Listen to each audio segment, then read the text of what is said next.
at. The big splash here is the Kirk Cousins 4-year 180. Now, this is interesting because this is a $100 million guarantee. I think it's a 45, 45, 10 as far as the first 3 years.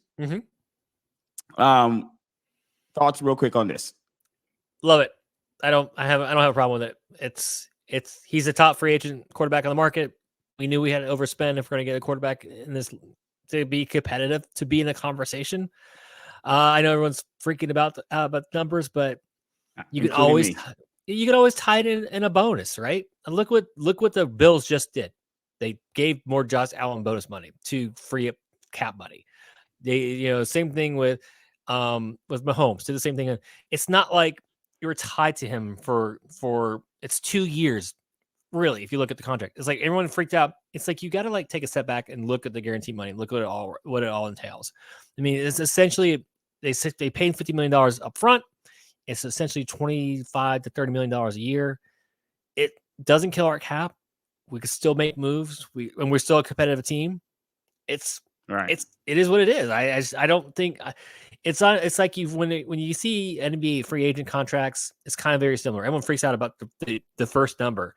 But you got to let it digest and just look at it from that 30,000 foot. Everyone looks at the 30,000 foot view and goes and freaks out. You got to come down and land the plane and look at it from just the details. And it's 2 years. He puts our team in the conversation that we haven't had in the last few years. And we are again, on FanDuel, we're the favorites now to win the division.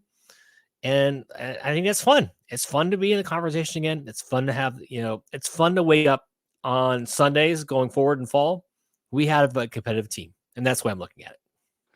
I'm mad on this. I'm right in the middle only because of the coming off of the Achilles. I was pounding the table for Kirk Cousins last year pre-draft. Anybody who listened to the show now, I was pounding the table for us to get him last year when I felt the Vikings might move off of him. But it's interesting now because he does come to the team, going to be playing at the age of 36.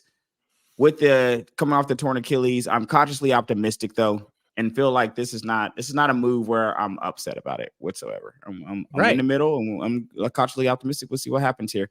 The Darnell Mooney, 3-year 39. Not a huge fan of this. I still want another receiver here to go with these guys. I know we got Rondell Moore when we traded Desmond Ridder, but in my opinion, in today's NFL, this is not doing it for me right now. We'll see what kind of elevation they can get from having Kirk Cousins there. Let's see here. I think don't forget we have our number 8 pick, right? We have the number 8 pick in the draft. We didn't have to give up any capital to get Kirk Cousins. Man, I would love to get that Malik Neighbors at 8, man, but they have us getting the kid Turner. Now when it comes to edge rusher, if you can get an edge rusher, I think that's fine, but we'll save that for another show. We'll do that closer to our draft show when we're on our free agency show here. Anything else here on the Falcons? No. What's your grade? What's your grade here then for the offseason? I give them B+. B+. We did such a great job last year in the defense, and it showed up. If we had a competent offense last year, we would have been in the playoffs.